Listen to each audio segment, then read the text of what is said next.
பங்களாதேஷ் கிரிக்கெட்ல ஒரு பெரிய பூகம்பமே வெடிச்சிருக்குன்னு சொல்லலாம். ஏன்னா முன்னணி வீரர்கள் அவங்க சொந்த நாட்டையே விட்டுட்டு வேற நாடுகளுக்காக விளையாட தயாராகிட்டு இருக்காங்க. அப்போ பங்களாதேஷ் கிரிக்கெட் டீம் உண்மையிலேயே உடைஞ்சு போச்சா?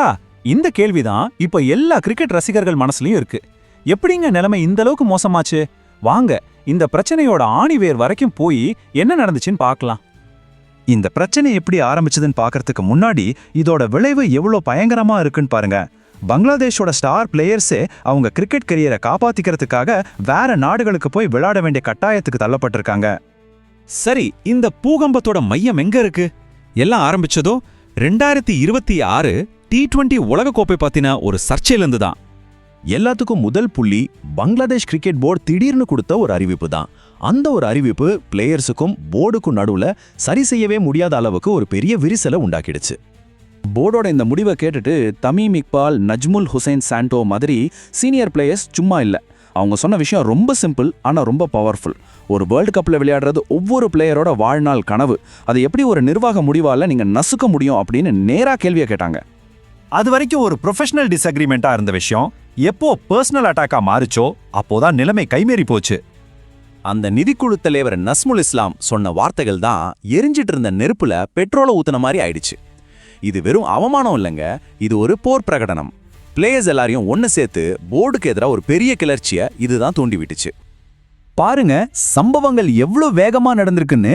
முதல்ல போர்டு அந்த அறிவிப்பை கொடுக்குது, அடுத்ததா பிளேயர்ஸ் அதுக்கு எதிர்ப்பு தெரிவிக்கிறாங்க. உடனே அந்த அதிகாரி தனிப்பட்ட முறையில தாக்குறாரு. கடைசியா மொத்த பிளேயர்ஸும் சேர்ந்து பிபிஎல்ல புறக்கணிக்கிறாங்க.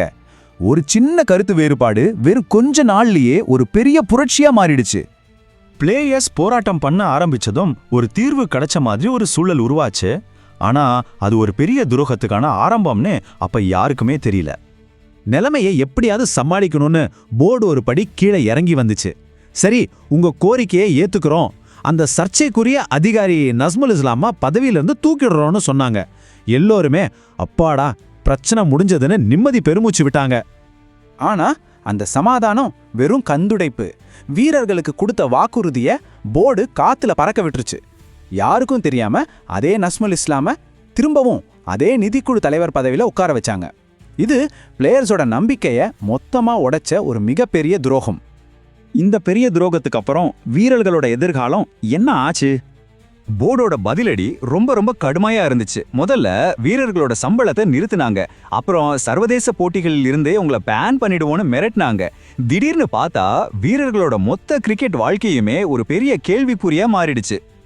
போர்டோட இந்த நடவடிக்கைகள் வீரர்களை ஒரு முட்டுச்சந்தில கொண்டு போய் நிறுத்திடுச்சு. சொந்த நாட்டிலேயே அவங்களுக்கு எல்லா கதவுகளும் அடைக்கப்பட்டுடுச்சு. ஸோ அவங்க கிரிக்கெட்டை தொடரணும்னா வேற நாடுகளை தேடி போறது மட்டும்தான் அவங்க முன்னாடி இருந்த ஒரே வழி.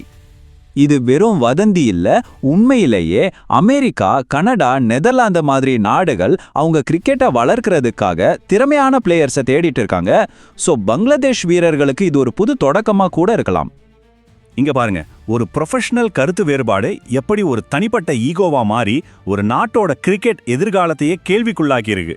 இந்த பிரச்சனையில யார் பக்கம் நியாயம் இருக்குன்னு நீங்க நினைக்கிறீங்க? போர்டோட அதிகாரமா இல்ல வீரர்களோட உரிமையா? இந்த சிக்கலான சூழ்நிலையை பத்தி உங்க கருத்து என்ன? யோசிச்சு பாருங்க.